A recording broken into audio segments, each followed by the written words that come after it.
You are listening to Leaders and Legends, a podcast produced by Veteran Strategies and featuring conversations with fascinating and impactful men and women who have shaped our world, our communities, and our history.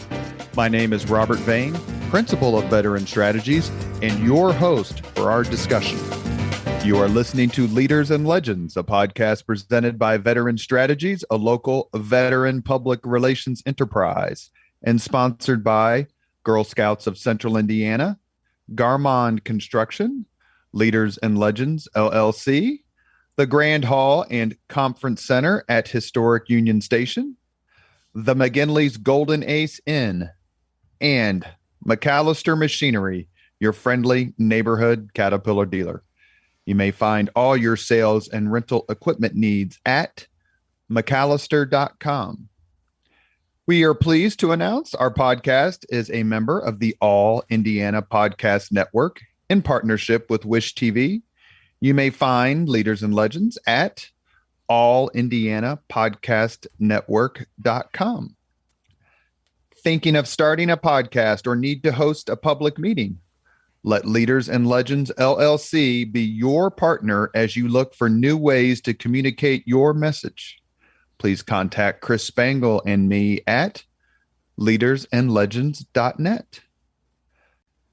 Thank you for joining us on the Leaders and Legends podcast. Our guest today is a man who fills both nouns of this podcast to its fullest. And that's my friend and one of the absolute best people I've ever met, Milt Thompson. Milt, thank you so much.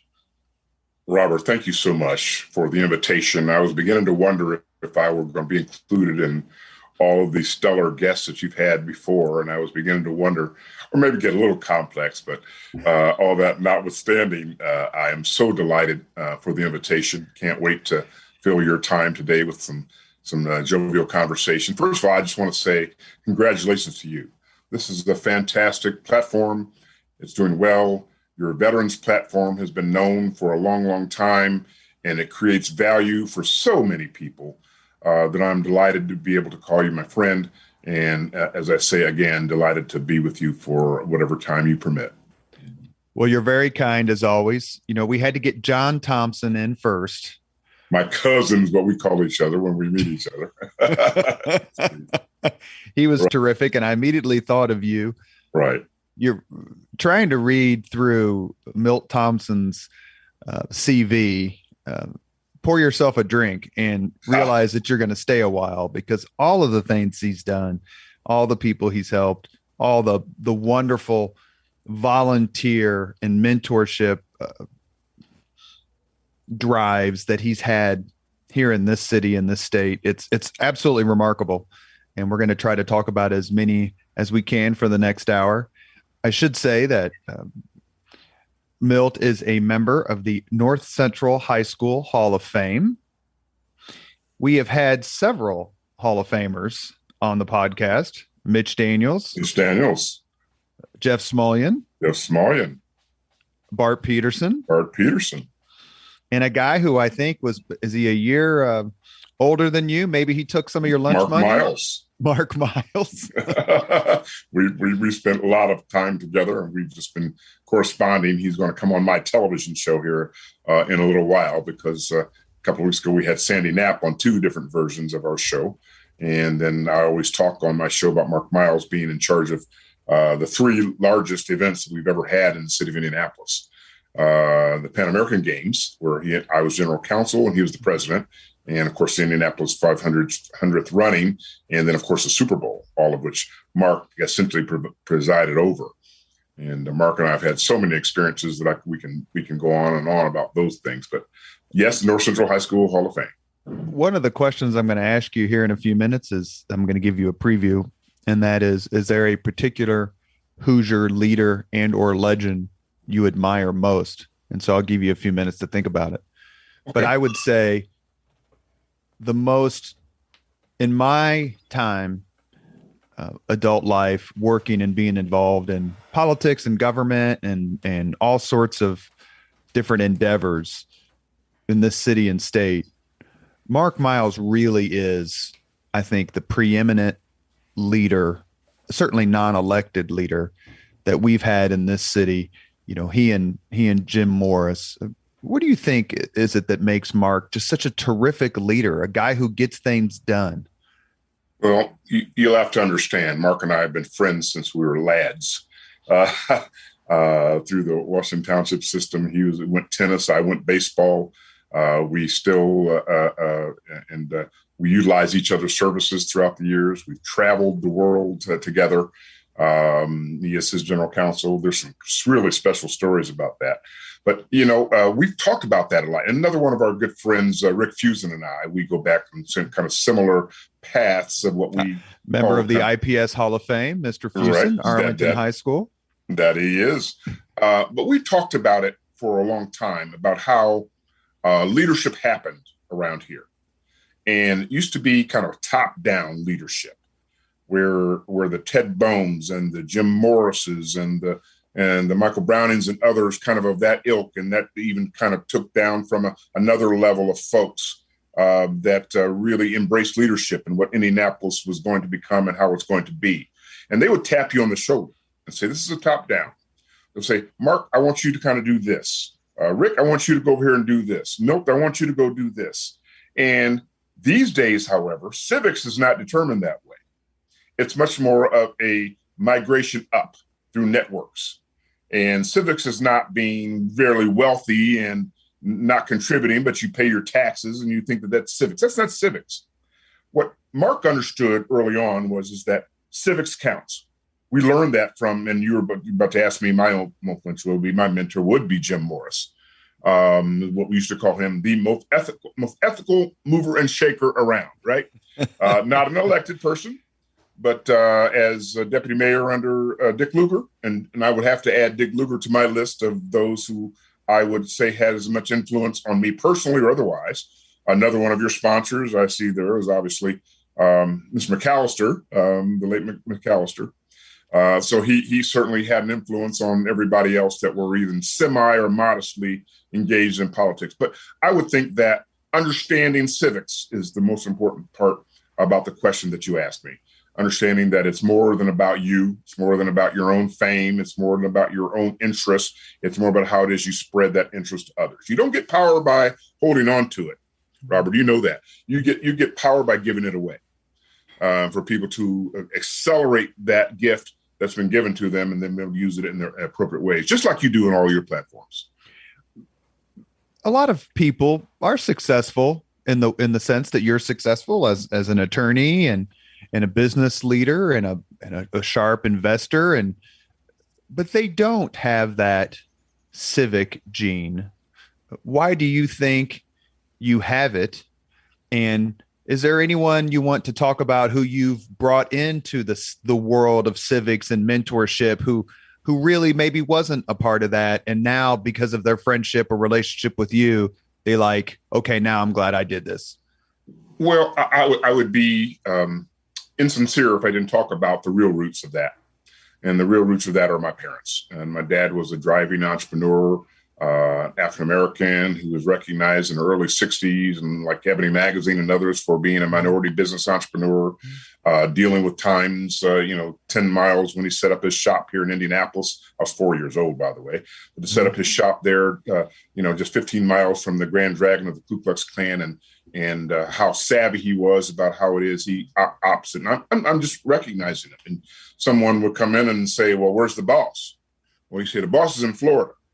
And he said, well, how much does that step cost? He said, well, it costs that amount. I said, who do I write the check out to? My dad would very easily say, well, what's a check? In other words, you get cash, you get this step, and we'll move along and we'll get along. But some of the devastating parts of that were me learning that I watched my dad denying his own ownership of a business. So what that would have, impacted me long term. But to answer your other question was the Christian nature of my mother. She makes sure that we had and understood the right values. So if you didn't get up in time to go to Sunday school and go to church, you wouldn't eat, and the food would be gone before you got up and gone. But she taught me sort of things, and then ultimately, my mom passed away on Valentine's Day in my senior year of high school. whoa, what happens? Yeah. But she had always said, this is what you do.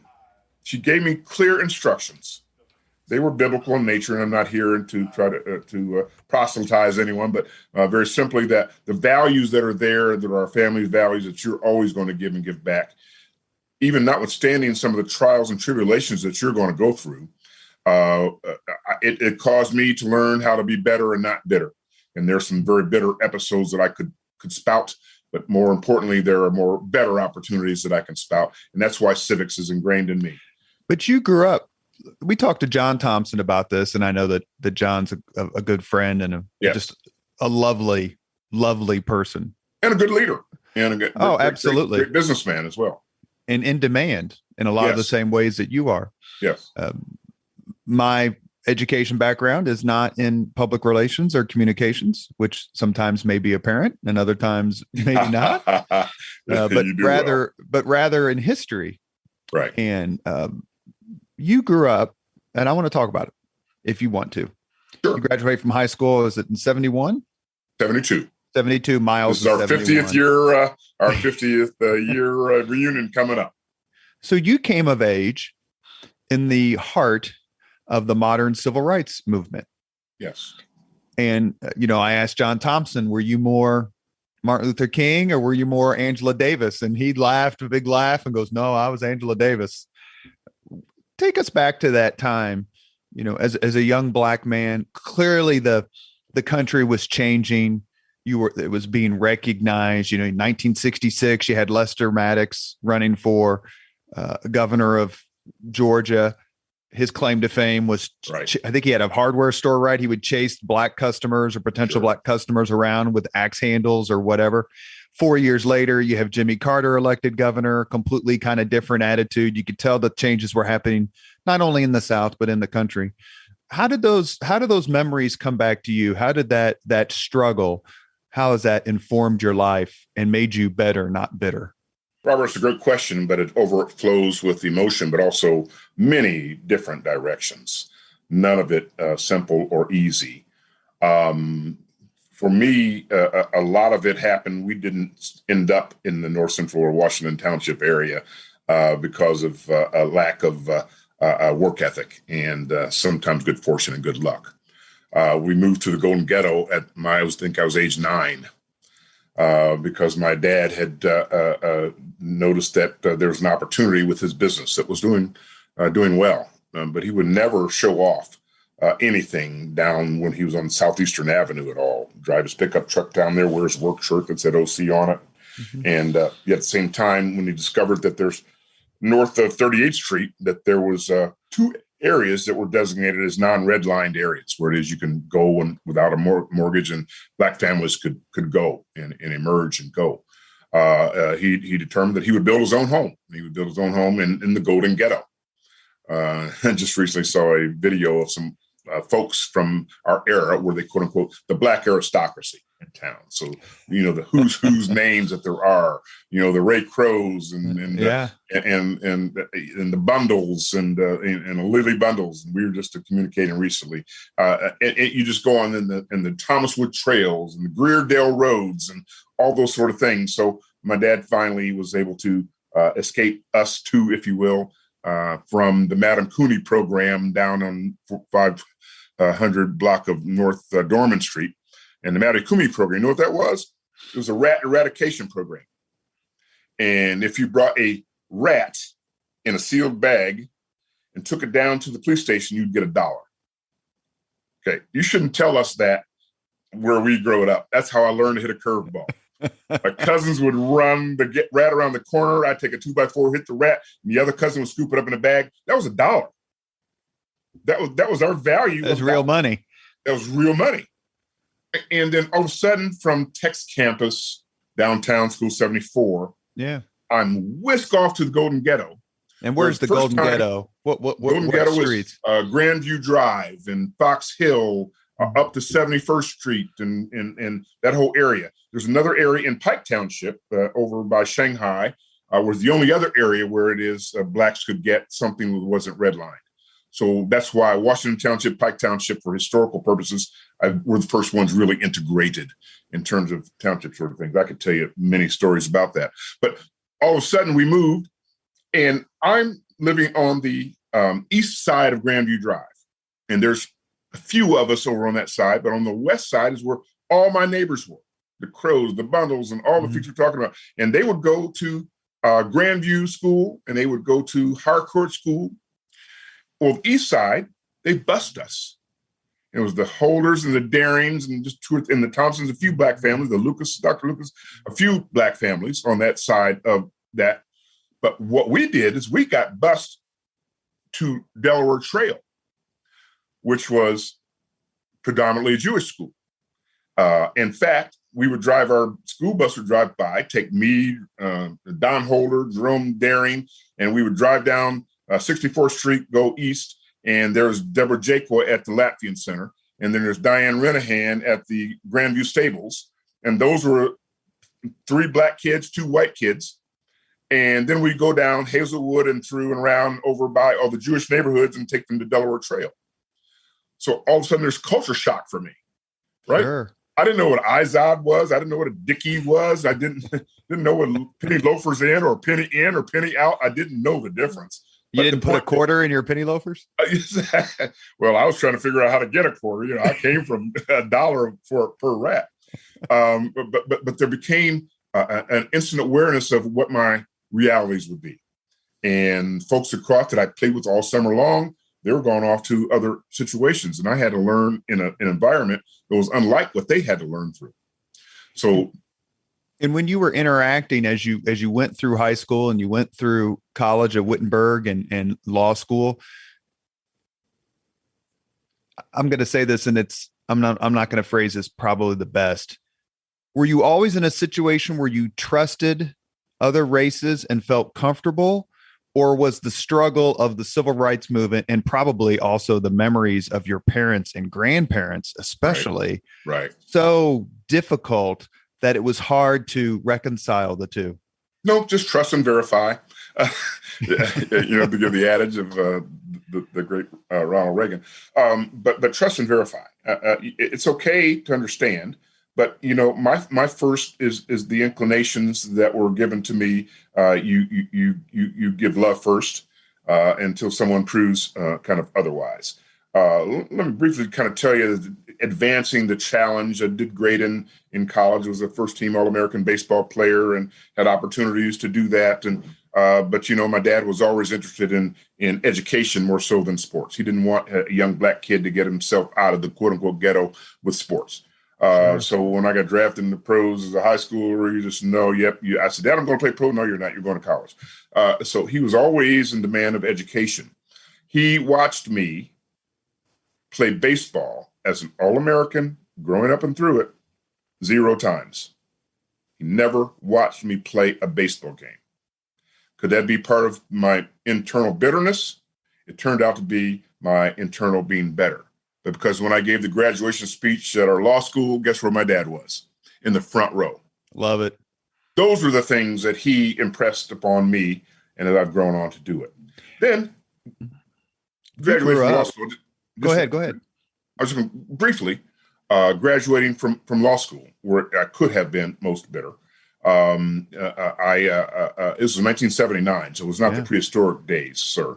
And I graduate as president of the Student Bar Association. I always tease our current mayor because I beat him out, and he's still wondering why that happened. So I said, "That's great." So I live it out, Joe. You'll be okay. You're one of the one to be the politician, not me. Then I was a national moot court team with Judge Matthias, and we were a great team and did really, really well in the country. And I was upper end of my class. My dad saying, and I'd get offers from Wall Street and other places. And my dad saying, I asked you to go to law school because we needed a lawyer in the family for the family business. Mm. I said, Dad, I'm just going to apply to the 3 big law firms. I mean, there's just no doubt, $45,000, a year as a first year associate. And I interviewed all 3 of the big law firms. Long story short, I got rejection letters from all 3 and didn't understand it until I discovered first of all, they said the letters were essentially 11-page letters long. I mean, we're not culturally ready. Culturally ready for what? A good, young, kick-ass lawyer? I'm sorry. It was like, well, they had no black partners. They had no black associates. They had no black paralegals. They had no black secretaries, and nobody high school age running papers from one place to the other. So I'm relegated to, still with a family to pay for and to go through, and no less law school expenses, the $13,500 at the Marion County Prosecutor's Office. Steve Goldsmith said, bring you in, dude. I passed the bar exam and went up to $18,000, but you see the story about net value long term, you're just not going to get it. Well, I hope that you give some. We won't name the law firms, although I'm sure we probably could. But eventually I went to one of them. But I hope you gave. You and I know the people who lead those law firms. I hope you gave them a hard time when the. Well, there are a lot of stories behind that are way too plentiful, and we'll do that over an adult beverage, Robert. But we can talk about those at other times. You mentioned baseball, and baseball seems to have been. I mean, I think football is almost like the rock, paper, and scissors of sports life these days in a lot of ways. But you really did grow up in, I guess you could almost call it the golden age of baseball in the late 50s, all through the 60s. I was still am a fan of the Reds, and I was born in 67. So I came of age during the time of the Big Red Machine. You won your opening game, and my White Sox are playing as we're speaking now for our opening game. We'll be okay. We'll know that result when your podcast airs. I can see you, because we only post the audio, not the video, that there's a White Sox cap. Always. Am I guessing that's your team, you and President Obama? Yeah, well, I don't know about all that, but it's me. What drove you to baseball? What captured your fancy? I think my before we moved from Illinois, Joliet, Illinois, kind of South Side uncles and all, and they were White Sox fans, and so they kind of ingratiated me into that. And so when we left here, came here, there was no essentially a major league team here, so that became my first love, and then has been my long lasting love. All of it followed me in terms of my activity with baseball. Being the founder of RBI Indiana, the Reviving Baseball in the Inner Cities program, which was a challenge way back in the day, but it is now the largest RBI program in the country with a non-major league city. And I am on the Indianapolis Indians board of directors and have been for a considerable period of time. So baseball has been just a part of me in what I've done. How amazing is the Schumacher family? They're amazing group, all led by Max, and continue to hope that his health prevails for a while. But he's always been the patriarch of the organization. We've gone through a lot of transition relative to current corporate structure, stock ownership and shares, and how that works and how it is. We went through a stock redemption throughout the years, but that was kind of part of my background in growing, and folks more transactional instead of the old family groups of people that kind of operated.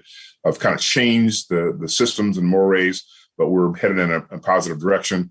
And it's always been a profitable organization. Now, the real question becomes these kind of challenges relative to whether or not we should be named Indians or an ethnicity and those sort of things. But we'll work through those things. But they're a great family and have been great stewards of the organization.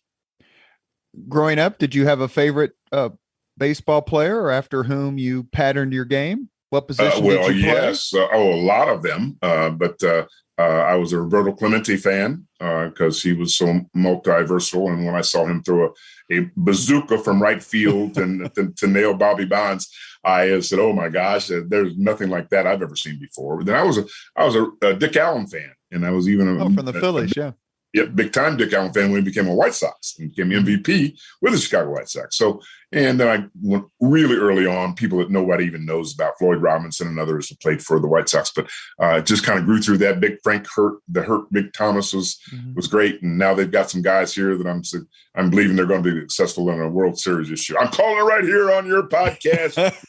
The Sox are winning the World Series over the Dodgers in 5. Thank you. I'm going to ask you about your time as a sports agent here in just a few minutes, but yes, sir.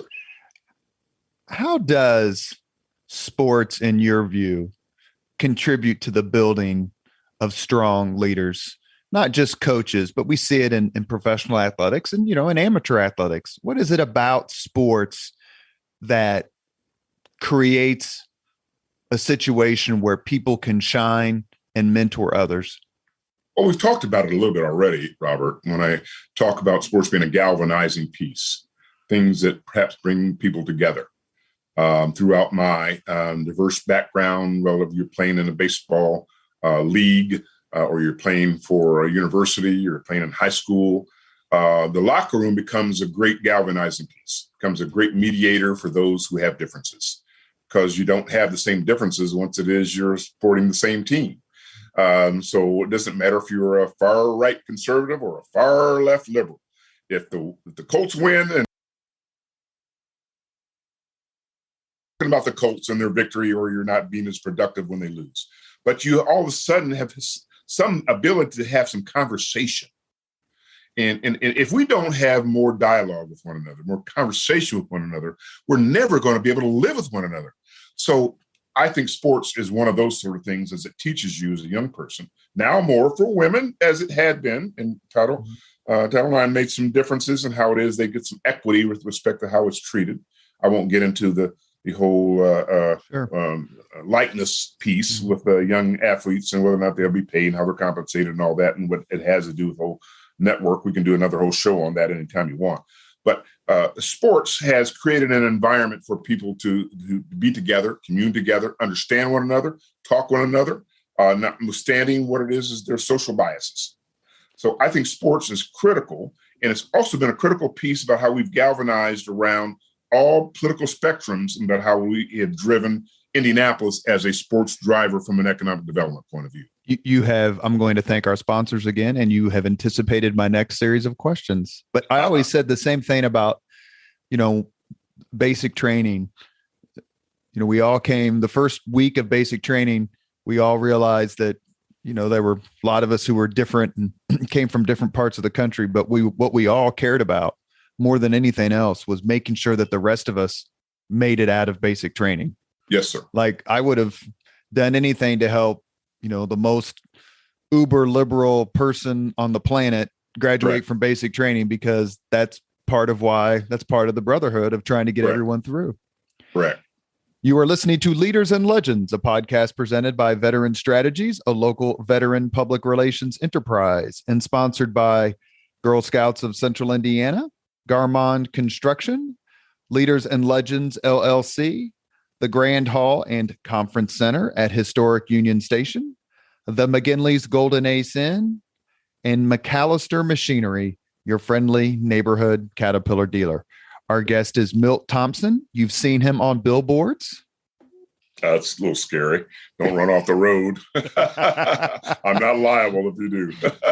I asked you a little bit earlier about, and I'll give you a few more minutes to talk about him. He is by far the most mentioned answer to this question. And that is there a particular Hoosier leader and or legend you most admire? And you mentioned the name of Jim Morris. Talk a little bit about him, please, and your friendship. I know that he gave a wonderful tribute to you. Milt Thompson, our guest, was the 2020 Whistler Award winner, as given by the Greater Indianapolis Progress Committee, joining an amazing group of people, including Jim Morris, including P.E. MacAllister.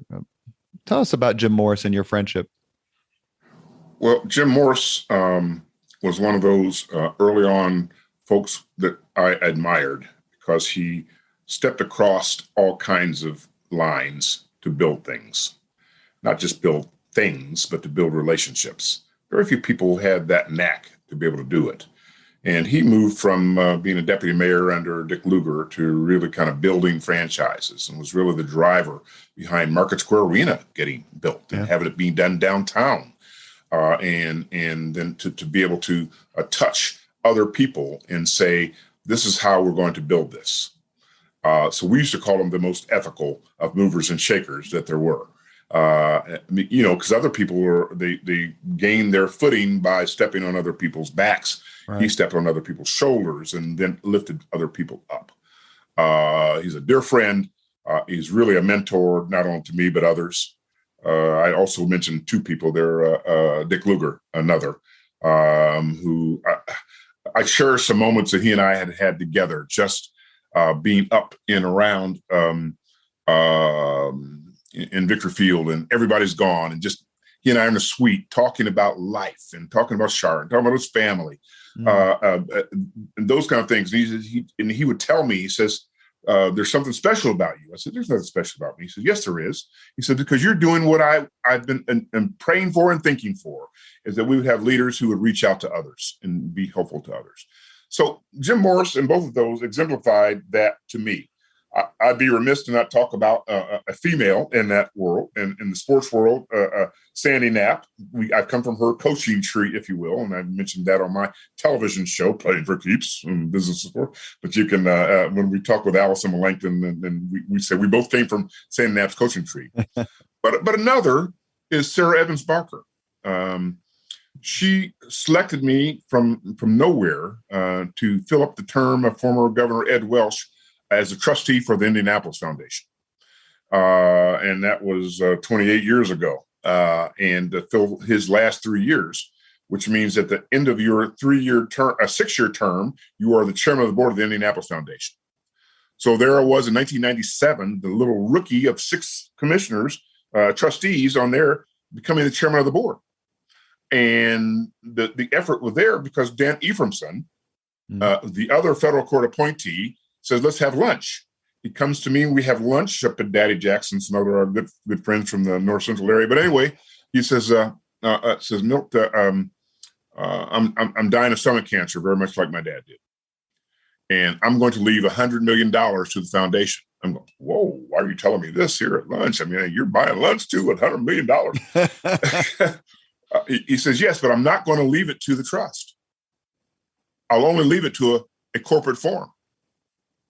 I'm telling you for 2 reasons, because you're the chairman of the board, and we're both federal court appointees, and my family's history with the Indianapolis Foundation dictates that we do this right. So I'm leaving it up to you, and then Ken Gladish, at the time, the executive director of Indianapolis Foundation, for us to figure it out. So that led to the merger between the legacy fund at the time, Hamilton County Community Foundation, and Indianapolis Foundation, where we created Central Indiana Community Foundation. I was the first inaugural chair of CICF. A few years thereafter, with great retreats and other understanding of the governance and how this was going to come together, we were able to incorporate donor advised funds, essentially from all kind of testamentary gifts, to be able to create more resources. So our whole mantra was, how can we create more resources to help more people? So George Sweet on the other side and me on our side. So I was the first inaugural chair of that for a year and a half, and we finally got that organized. And it's been, and we hired Brian Payne, and we were able to move that organization, was roughly 180 million, now to a surplus of $1 billion. So I left that organization in December of last year, but still maintain. I'm still the chairman of the board of the English Foundation, and also on the Impact Board of Indianapolis, as well as now on the Women's Fund. So I couldn't leave it all alone. This is why at the beginning of the podcast, I say, if you read through Milt's CV, you just pull up a chair. It's going to be a while. And that's a testament to who he is. And I feel somewhat good about the podcast, considering, except for Sandy Knapp, every single person you just mentioned in the past 10 minutes has been a guest on Leaders and Legends. There you go. And through those conversations with the Allison Melanchthons of the world, who I think is a miracle worker. She could cure a rainy day. It's unbelievable, the talent she has. And I nickname everybody on my show, I call her Super for Super Bowl. There. Oh, it's just remarkable how much talent she had, and to be still an incredibly kind and engaging, endearing person. But we talked about it a few minutes ago. This is the perfect segue. For decades, Indianapolis has made sports and tourism the center point, if that's the right term, of its downtown economic development strategy, which of course redounds to the benefit of the entire state. There have been critics of this approach. What would you say to them if you were sitting at lunch or you were at moot court again, and someone was making the argument that the 5-6 decade emphasis on sports has not served Indianapolis well. I'll say what part about that it didn't work. If they can tell me about what part didn't work. Do you want to sit with me at my dinner table when my dad has the contract to put the steps in the Hoosier Dome, and I'm trying with Danny Danielson, head of the Major League Baseball Committee, to see if they can change before the bond issue there to change it from clockwise to counterclockwise, so we could put a right field inside of the Hoosier Dome. Do they want to talk about the times when, even advanced times when we're trying to figure out with old timers games? Can we do that? What about our youth sports and opportunity? What about the sports festival that launched it all? What about the Pan American Games that got us international acclaim and mentioning? What about the venues that we have that are still being utilized by our youth and our families and our organizations? What about the growth of the inner city? What about the change, notwithstanding what happened with Unigov and where that is now today? You can play politics with it all. But what would have happened had we not had it? Do they recall there were holes in the streets? And I often say that as a kid growing up in the 70s, that the only time I ever came downtown was to watch Dick the Bruiser. That's it. And the Athlas family, they went to school with me at West Lane Junior High School, but the point being is that what would have been had it not been for the strategy? If you look at that decade in the 60s and 70s, it became a rust belt along Highway 70, and you look at other people like Kansas City, St. Louis, Columbus, Ohio, just go down the road. Why are they copying us now? Because I'm always a believer in strategy first, best or only. We became the first sports corporation. We became the best sports corporation. And if you're the only, you got a monopoly. If you got two of those, you probably have a monopoly. First, best, and only. We can always claim the first. We can't always claim the best, but we are claiming the best because we're taking up a step because of all the civics that were learned from that. Think of the cottage industry of 40,000 volunteers from our Pan American Games. Where are they now? Where are the people who are leaders of that? Look at Mark Miles is the president of that. Look at the San Ignace of the world that kind of led that routine. We're talking people that came out of that tree. Jack Swarbrick is the athletic director at Notre Dame. Fred Glass, who I just recently had on my show, talking about his book, and former athletic director there, former head of the CIB, also a former Whistle Award winner. My point being is people have said, we've learned more than just how to be a volunteer. We've learned the cottage industry of the sports business. And then we implement it back. You can go to Max Siegel and others, head of USA Track and Field. The net is far. And Jim Morris was a big part of that too. Treasurer of the Olympic Committee, World Food Program, but the chairman of the Olympic Committee. He and his relationship with George Steinbrenner helped me and Mitch Daniels when I was leading the Olympic Training Center initiative through the Sports Corporation. And he was the chairman of the Hudson Institute at the time. And together we were able to fly up to Milwaukee on Joe Sexton's plane and to be able to interact with them to be able to get a provisional designation of an Olympic Training Center. That's not just Indianapolis. That is statewide. And of course, the statewide formula, as you well know, driving 60% of the revenue and getting only maybe 30% back in exchange is something that we still need to negotiate with our brethren from around the state. And I have no difficulty with that.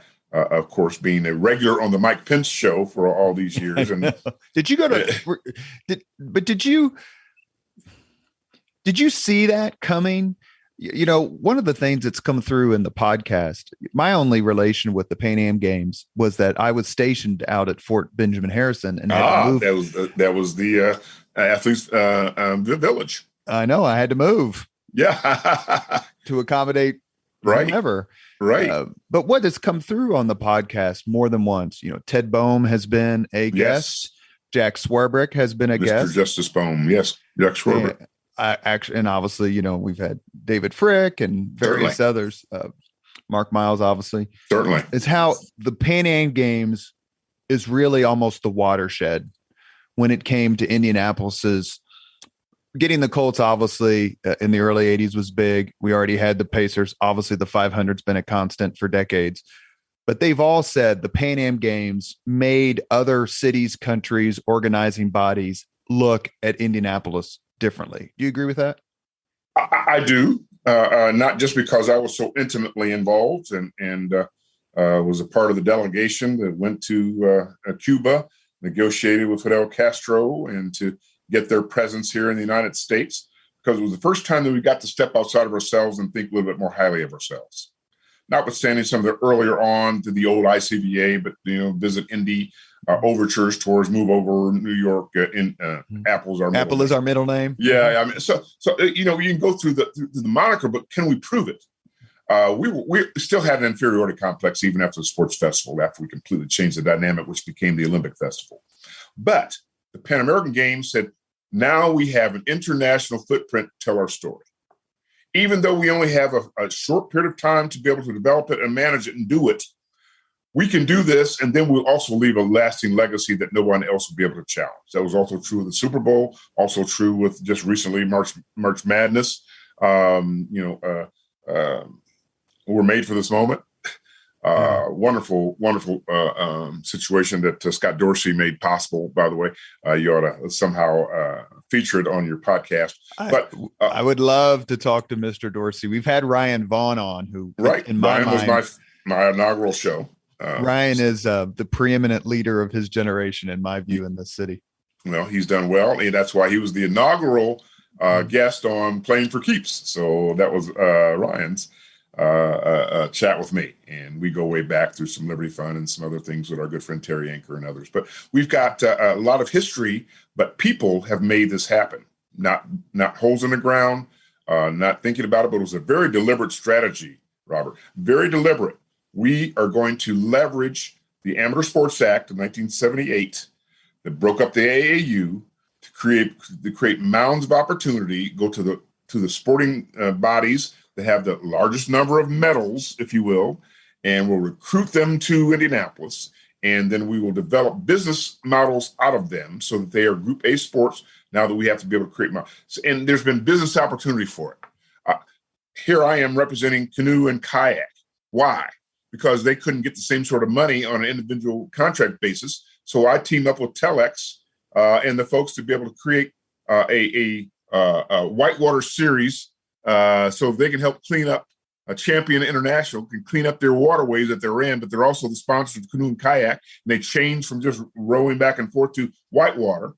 And I see Buddy McAtee and waders, and I'm standing over the shores and little locations that I'm not even familiar with. I don't even know how I got there. But the point being is we were able to get them a paddling to Barcelona video so they can go on to Olympic Gold and make their own money and be able to generate their own credit. So it brought out entrepreneurs. Brought our entrepreneurs to say, let's make this happen for this sports institution and organization. All that led to ultimately the Pan Am Games was a sprouting time for bringing people to our community through the Larry Bird game that Kathy Jordan and I had the pleasure of running for a couple of times. John Adams ran it thereafter, and then Special Olympic opportunities that we had. Everybody that's a youth can use our facilities, as I mentioned before. But what we did, we invited the sports, not just celebrities, if you will, but those in the business infrastructure to town through our Youth Links tournament that we had in golfing events for others to participate in. Come to the Larry Bird game so we could raise money auxiliary-wise to be able to bring these activities here. But all of that was done with ultimate intent because when the NCAA decided they were going to relocate from Overland Park in Kansas City, we weren't on the list of 20. Weren't on the list of 20. By that time, we had Tom Jernstad back here for the Youth Links tournaments dozens of times. He had already figured it out. He was head of the Final Four in the basketball for NCAA. He says, "Why don't we consider putting Indy on the list? Not only will we get Indy on the list, we could whittle down to the final 10." And then, as Indy always does, we lined up liaisons with individuals of all those people that were going to be making that decision. We ultimately win the decision, but the relationship that we built between our liaison made the difference in the transition. Of course, there had to be some economic things that changed. $50 million investment that primarily went to the old United Airlines facility.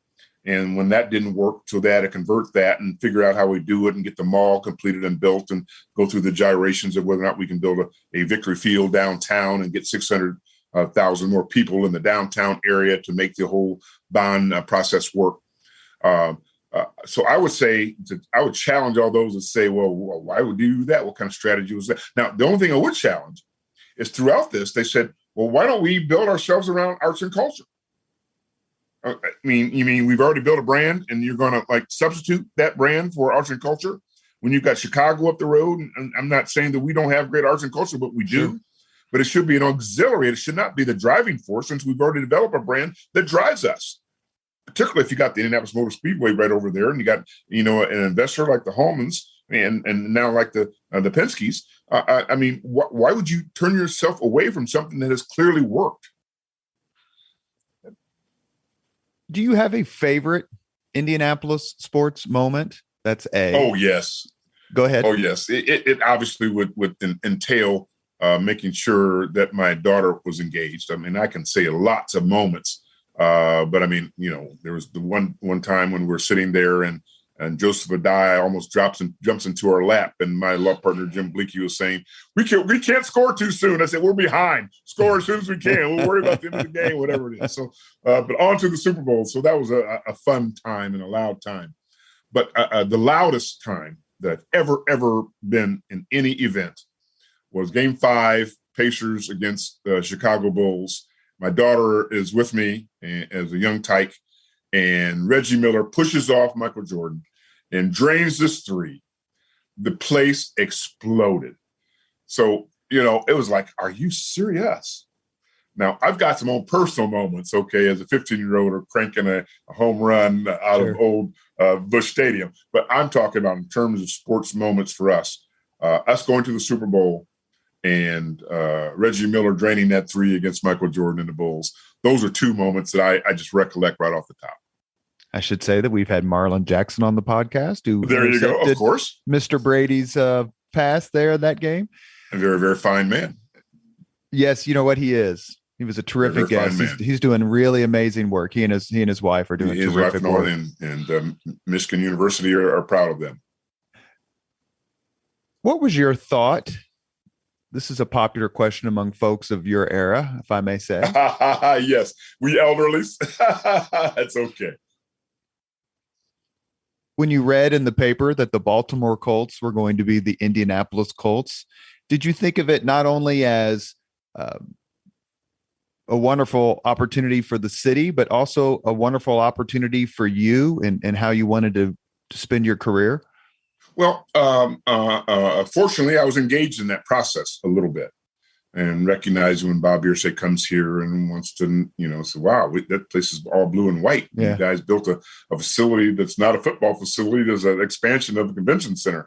And, you guys built this just for me? Yes, we did. That blue and white is just for you, brother. David Frick told us that story when he came on. Exactly. The most unheralded, he's not underrated because if you know him, you know how amazing he is. But the most unsung, brilliant leader in the last 60 years of Indianapolis to me is David Frick. Dave Frick's a dear friend, dear mentor. We connect. He's a former Whistler Award winner, and he was there just telling me how proud he was of me to kind of be in that number. We spent times together. His son-in-law was a member of my church for a long time, so we kept up with each other. But David Frick was absolutely correct in that. The Colts coming here was one thing. 1984 was the year of my daughter's birth, so I recall it easily 37 years ago. And I was involved in some of the liaison services there to make sure that people were comfortable. Met early on with Pete Ward, and he's been the CEO ever since he's come here. Some of their ultimate players that have become friends. I even had a local origination television show called Focus on Indianapolis Sports, where I had people like Nesby Glasgow and Barry Krause and those kind of guys on my show. So that was my way to recruit my way into being an agent at some point throughout the years. And that ultimately occurred. And those have been some of the better blessings that I've had. I'll ask you another question that I've asked previous members or previous guests on the podcast. We're talking to civic leader, attorney, and all around amazing fella, and that's Milt Thompson. If I had told you in 1983 that not only would Indianapolis one day host the Super Bowl, but it would completely redefine what it meant for a city to host a Super Bowl, you would have said? 1983 was 2 years after they had the Final Four in Market Square Arena. Purdue participated in that. So we're talking about 2 years prior to 1983, where it is we said, my gosh, this Final Four, it's nothing like what it will be, right? It certainly hasn't been. Well, between 83 and the Super Bowl were the Pan American Games, where it is we kind of got rid of our inferiority complex and were able to develop sponsorships, network deals, to be able to create some value for ourselves. But we also said, what are we going to set for the next generation? That's where it is. Allison Melanchthon and the Super Bowl crowd and the Mark Miles folks went with the Super Bowl and said, just getting a bid and running a great game.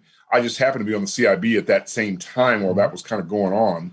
So, no one ever asked us, well, is it a net gain for the CIB in terms of all the things that the NFL extracts from you?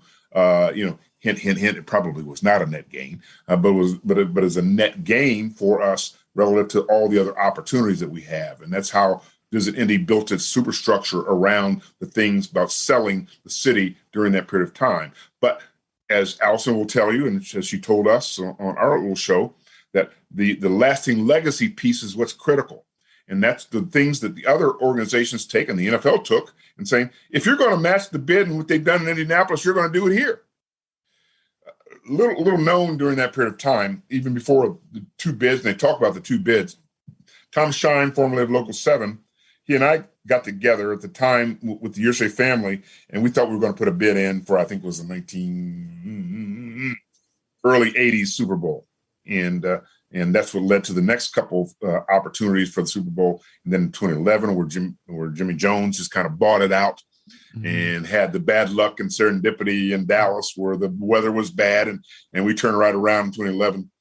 It was Jim Irsay that said to Jeff Saturday, meet me out at Rick's Boatyard and we'll on a napkin, we'll take care of this collective bargaining agreement. It was during that period of time I began to really recognize this whole collateral piece of how cities and franchises matter. Baltimore coming to Indianapolis, I wrote articles back there for National Business Magazine that talked about franchise free agency or the sports industrial complex, talking about how it is you don't have to even like sports, but you're contributing to it if you buy a Miller Lite beer, that you're some part of this big fabric. So for someone to tell me that Indianapolis has made a mistake in that enterprise, I wouldn't hesitate to tell them, why don't you look at the history, read it, understand it, and then believe it. You can change an opinion, but you're not going to change a belief. So we soldiers in the mines, the Dave Fricks and the Jim Morrises and the Ted Bones and the people that upon whose shoulders we stand, we're going to continue to create. So I think that the legacy projects also set a standard that people look to Indianapolis. Now they're going to outgrow us sometimes with the widgets, right? The arms races alive and well. I mean, during the Super Bowl, we built, the JW Marriott, right? And it was the king of the world until Austin built 4 more rooms in their JW, right? Yeah. So you can't claim the only, but you still can claim the best if you keep leaving legacies behind. And that's what that strategy was all about, Robert. Leave a legacies for other people to try to achieve. I'm going to go back for the name of your show, by the way, the legacy piece. I'm trying to. You might need a PR guy here, man. I might have to advertise you, dude. I want to ask you a couple other questions. We have just a few more minutes left with Milt Thompson. You were a prosecutor for Stephen Goldsmith. You mentioned that a few minutes ago. True. Did you enjoy that experience? And what did you think of Goldsmith's time as mayor? Well, first of all, I give prompts to Steve because he looked outside of the box of people. even though young black lawyers, even at that time, were steered. We're not going to get into a big law firm for all the reasons that we had discussed earlier. And they were kind of steered. You're either in criminal law or you're in family law. You really can't do a corporate law thing. That's just beyond whatever it is people thought of the expectation. Steve didn't look at me that way. He looked at me as a young, talented person. And let me give you two real quick stories about Steve Goldsmith, other than him coming to my wedding. We got along that well. Steve promoted me to be the youngest supervisor on staff. I'm supervising 15 lawyers who are older than me and more experienced than me. And he comes over to me and says, "You're trying this case and not that person." I had tried maybe 5 cases by the time he's pushing it in my face. "Go try this case. I trust you to do this." There's one Saturday afternoon where we're entering some felony things, and I'd already kind of led a couple sting operations that went south, and I was the one with the short straw. You got to go tell Steve, you got to eat this whole sting operation and all. But on a Saturday morning, we're just chat. He comes over to his office, and I start chatting. He says, "Milt, this whole death penalty thing kind of eats at me a little bit." I said, "What do you mean? You've got great deputy prosecutors and Dave Cook and other guys and folks that have been experienced." And he just goes, "Yeah, you know what? But I will never have, because I'm the elected prosecutor, I'll never have any one of my deputies if they don't want to try a death penalty case." I said, well, why do you think that is, Steve? You got people who are willing and able and capable and to do a death case. He says, "Because that's not their responsibility. It's my responsibility." So I said, that's nice. So why do you think it's just your responsibility? He says, "Because I'm not sure I believe that the death penalty is a deterrent." Kind of throws me back here as a young, really late 20s young lawyer, for him making this admission. So to me, that automatically said he's a leader and willing to take responsibility. At the time, he thought he was being locked out of the mayor's office. And he asked me to be a little bit of his forerunner to actually politic against people, my good friends, and be out front, because he didn't want to be out front, and as particularly against our good friend Ann Delaney, who's going to run against him in the same office. But he demonstrated to me that he had heart and he had responsibility. So I was a part of his transition team, getting them into the whole side of the CIB, Parks Department, and all that noise. But Steve was always honorable and honest to me. So notwithstanding what other people think and all that sort of thing, Steve's a brilliant man. So I just took it at that, and he's a man who gave me an opportunity when nobody else would. So I had to have that loyalty, and from there I went on to the counsel for majority in the Indiana State Senate. He's agreed to come on the podcast. Good. I just need to get it scheduled for him. I'm good. Excited to talk to him. Steve's a good man. He's a good man. Sometimes misunderstood. Sometimes very, very smart people just don't get, right? Yeah. He's talking over your head sometimes before you start, He's, smart doesn't seem to cover it, but yeah, I get it. Yeah. A good friend of mine, one of my best friends growing up, his mother worked for Steve and would talk about how smart he is. And her name was Carol Johnson. There you go. Last question before we get to the 5 questions. Okay. Did you get a chance to talk baseball with Mr. Castro? You're both big baseball nuts. Well, that's the longest story. When Gary Dick did the 30th anniversary of it, they both wanted to get the views from Sandy Knapp and Mark Miles about the conversation with Fidel Castro, late in the evening, him being a nocturnal person. And they said, "No, you need to get Milt on the show to talk about it, because our 90-minute conversation, half of it was Milt and Fidel Castro talking about freaking baseball bats." I went on the Gary Dick show to talk about that. But it's a long, long, long story than you've got time for. But Ellen Abrams had come to advise our delegation, which was whittled down to 13 people to go, and 13 members of the national press that were going to go on a 1943 DC-3 down to Miami and fly over to Havana and all the indicia, all that. But long story short, we were there in the sports manufacturing facilities, and we were walking out, and Tom Eggleston and myself and others were looking down. They were weaving baseballs, and we were listening. Says, if you make more baseballs on that table than you make over here, do you get more pesos than they get over here? And and then as we were walking out, they said those gringos won't allow us to get wooden baseball bats that they have in Jeffersonville, and I said, what the heck is that all about? So why don't the gringos let their players use wooden baseball bats? I didn't get it. So I go to our State Department folks and translators, and I said, what was that? I said, we were never briefed on that. They said, don't worry about it. It'll never come up. It'll never go. Good. Okay. Are you sure? Because that sounds really odd. Why would they be saying this, in their Spanish, and we're overhearing this and kind of immersed into the language? Well, anyway, if we're going to see Fidel Castro, it's going to be the very, very last night. Suffice to say, my liaison was Alberto Wantoreno, former 400 meter hurdle champion, and all that, and I'll dispense with all of the Tropicana Club and marching out single file behind the alley and hopping on the bus and meandering through Revolutionary Palace and getting up to there, and all 13 of us on one elevator and getting up there, and only place air conditioning would work. But anyway, we walk into the big conference room on the 4th floor, and Sandy Knapp says, wow, you need to use the restroom. And it seemed like 45 minutes, really just a few minutes, and the door opens up and in walks Fidel Castro. I mean, with gleaming fingers and penetrating eyes and all the other things that we called un-Reagan-like, because he kind of tapped you on the shoulder. And right. But anyway, we can't go into my office because you're too many. We'll go to my conference room. We go to walk single file again to the conference room. We sit there, and they told us, don't ask him any questions. I said, got this. And Mark Miles, Sandy Knapp, Tom Eggleston, me, Larry Conrad, I can see the folks that were on this little deal. One side, one-way mirrors behind us and all. So don't ask the questions. If you answer a question, only ask it if it's your area of responsibility. So I was briefed on that. Keep your hands on top of the table. Do that. And he turns to me and he goes, about 10 minutes in, comrade sportsman. So, oh, crap, there goes my political career. He says, who are the best pitchers in Major League Baseball?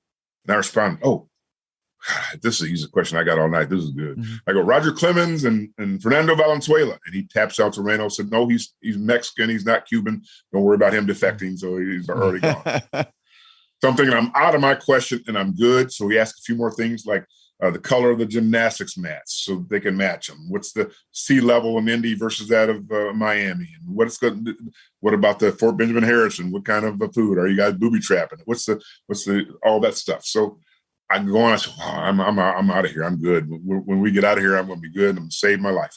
Then he turns to me and goes, comrade sportsman. He says, why don't your Major League Baseball players use aluminum baseball bats? My brain is washing over, and I'm going, here I am representing the United States of America with this dictator on the other side of my question. And we can only use sports terminology. We can't use trade embargo language. Yeah. I'm going, what in the heck am I going to say? And you should see Mark looking up at me, Sandy looking at me. I think Larry Conrad was down on the floor on his knees taking pictures. I just had to yank it from my old prosecution days, and that's where it came out. And I just said, Mr. President, in my opinion, the biggest difference in the Major League Baseball is the artificial baseball service. And with the advance of the velocity on a aluminum baseball bat with our strong and macho players, it would make it a dangerous sport. That's right. That's how I had to do it. That's how I yanked it out, and that's why we talked about bats. And that's where we. And I did ask him one question. And when I said, Mr. President, they said, we can't ask questions. If I'm going to write a book called Milton Fidel, I got to have one question asked, as you know, as a trusted journalist. I said, Mr. President, what do you think about the designated hitter rule? You know what he responded? You can go to Borders and get my book, Milton Fidel. But no, he says, I'm a baseball purist, but because my countrymen think offense is a good thing, it's okay rule. It's not often we have someone on the Leaders and Legends podcast who gets to toss a question at Fidel Castro, but that's one of the reasons Milt Thompson is so special. We've reached the point in the Leaders and Legends podcast where we ask the same 5 questions of all of our guests. Milt, are you ready? Fire away, my friend. What was your first job? My first job that's easy. My dad had a precast concrete business, and at 7 or 8 years old, I was oiling pans and forms in order to pour concrete into. So I've been lifting concrete since I was little. Question number 2. What was your first concert? Wow. A concert that I was able to actually attend, or one that I was performing in? I was concert that you attended, that you paid your, not with your parents, but your own money. I was able to go, although I was a young lad. I did go with a couple of older cousins, and that was at the Beatles at the Coliseum. Oh, you're kidding me. I'm not kidding you. Well, obviously you can't really beat that. Maybe Led Zeppelin as a first concert. You just might do that, but the Beatles was your first concert. My first concert, and I was a young lad. And Mike McDaniel was there. Yeah, well, we were all taken over by Beatlemania. Mm-hmm. We all had our backyard bands and what have you. And when we interviewed Mark Miles, I'm sure he's told you this, that when the Beatles were on their way to the Coliseum, they drove right past his house. There you go. That he has the memory of watching them go down the street. Well, in our, as you say, our era, there could be nothing bigger than the Beatles. Question number 3. If you could recommend any book for someone to read, which book would you choose? The Bible. Number 4. If you could witness any event in history, be there as it happens, which event would you choose? Resurrection of Christ. A last question. Actually, I'm going to ask you one bonus question, given the proximity of the event to our actual recording date. But last question: if you could have dinner with anyone living today, 2 hours off the record, living today, 2 hours off the record, whom would you choose? Would it be gratuitous to say Robert Vane? Well, I'm happy to buy that dinner. I guarantee you that. I'd love to spend 2 hours. We spent a lot of time together, but I'm going to buy you lunch after this podcast. But I do think you can do better. Miles would choke if you chose. Yeah, that would be true too. Wow, that's a great question.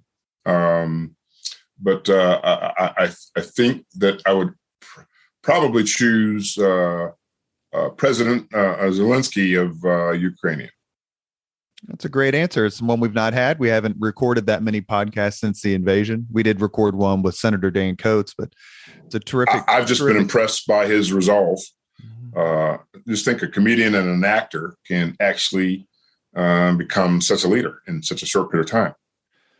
But here's the last question I meant to ask you earlier, and I'm not going to end the podcast without it. We are recording this in early April. In April 4th, 1968 was the assassination of Martin Luther King.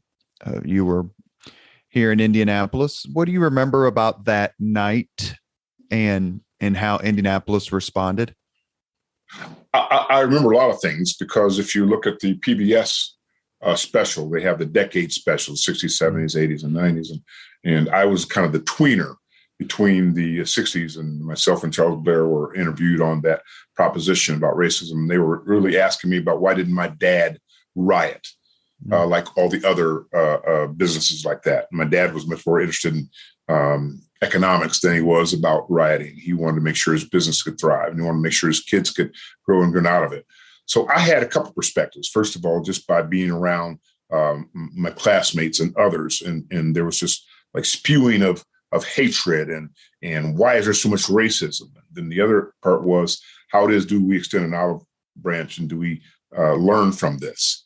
So it was a really, really, really mixed emotional time for me as a youngster during that time. But I remember it quite well.